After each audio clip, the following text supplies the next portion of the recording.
السلام علیکم ورحمۃ اللہ وبرکاتہ۔ تمام ناظرین کو میرا سلام، اور آج آپ کے سامنے انتہائی اہم ٹاپک پر بات کرنے کی سعادت حاصل کر رہے ہیں۔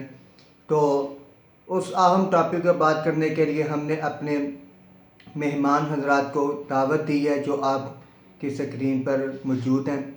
تو میرا جو ٹاپک ہے وہ یہ ہے کہ آج کے زمانے میں بچیوں کی شادی کرنا انتہائی مشکل ہو چکا ہے، اور اس کی ایک وجہ تو یہ ہے کہ ہم لوگ جہیز مانگتے ہیں، اور اتنا جہیز مانگتے ہیں کہ غریب لڑکی کی شادی اس کے والد کے لیے انتہائی مشکل کام ہو چکا ہے۔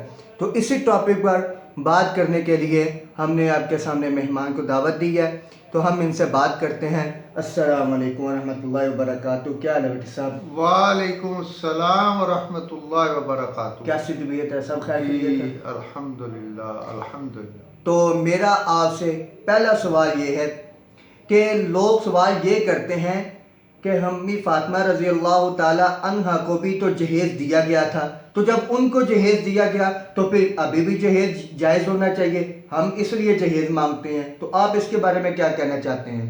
جی ماشاءاللہ، آپ کا بہت اچھا سوال ہے۔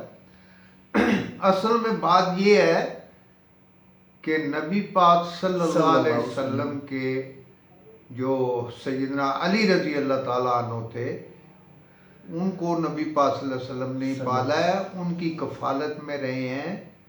تو جب آپ جوان ہو گئے، شادی کا مسئلہ بنا، تو سیدہ فاطمہ رضی اللہ تعالیٰ عنہا کی جو شادی ہے سیدنا علی رضی اللہ تعالیٰ عنہ سے جب ہوئی، تو نبی پاک صلی اللہ علیہ وسلم نے ارشاد فرمایا، جس کا مفہوم ہے کہ علی، حق مار کے لیے جو ہے وہ تو کچھ کر، پیسوں کا بندوبست۔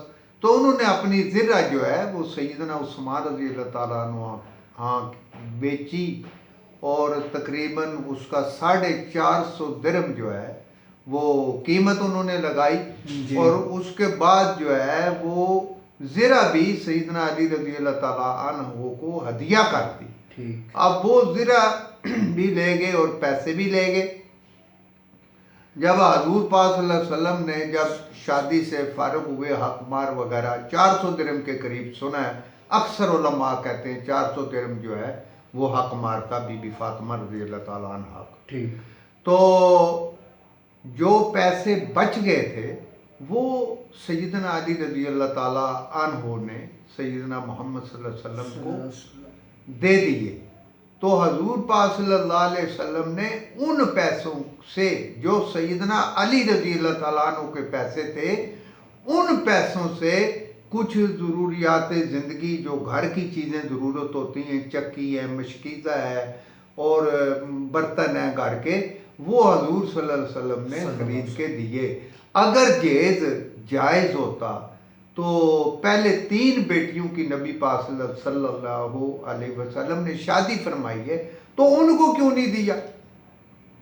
تو اس لیے جہیز شریعت سے جو محقق اور جو صحیح معنوں میں علماء حق ہیں وہ کہتے ہیں جہیز میں شریعت میں جہیز کا کوئی نام و نشان نہیں ہے، اور کہیں بھی جائز نہیں ہے، یہ بالکل نہیں دینا چاہیے۔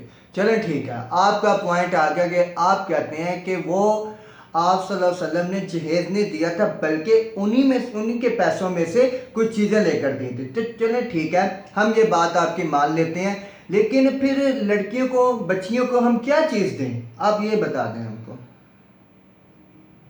اس کے بارے میں علماء کرام فرماتے ہیں کہ بچیوں کے لیے جو بچیوں کا حق بنتا ہے، جیسے زمین ہے، جائیداد ہے، اس میں سے بچیوں کا جو حصہ ہے وہ دینا چاہیے۔ جتنی زمین بنتی ہے، 2 کنال بنتی ہے، 4 بنتی ہے، 10 بنتی ہے، 50 بنتی ہے۔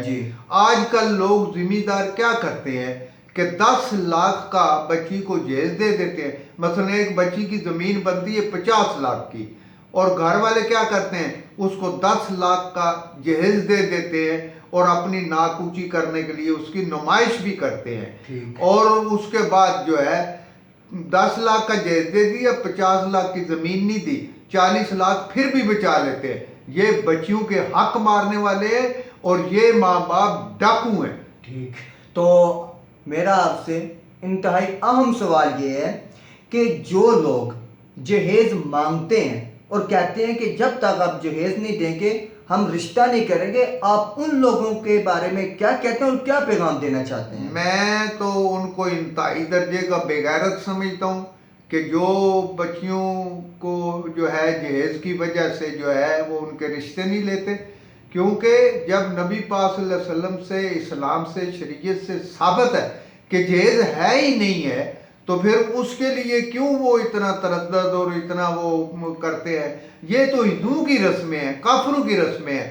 اسلام جو ہے اس کے لیے منع کرتا ہے، اور جو اسلام کا طریقہ ہے ہمیں وہی اپنانا چاہیے. ماشاءاللہ، یہ تھا آج کا انٹرویو.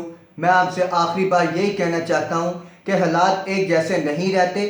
اگر آج آپ غریب لڑکیوں کی کفالت کریں گے، ان کی شادیاں کروائیں گے اور رشتہ مانگتے ہوئے جہیز جیسی لعنت کو ان کے سامنے نہیں رکھیں گے تو کل کو آپ کی بچیاں ہوں گی تو آپ کو بھی ایسے حالات کا سامنا نہ کرنا پڑے.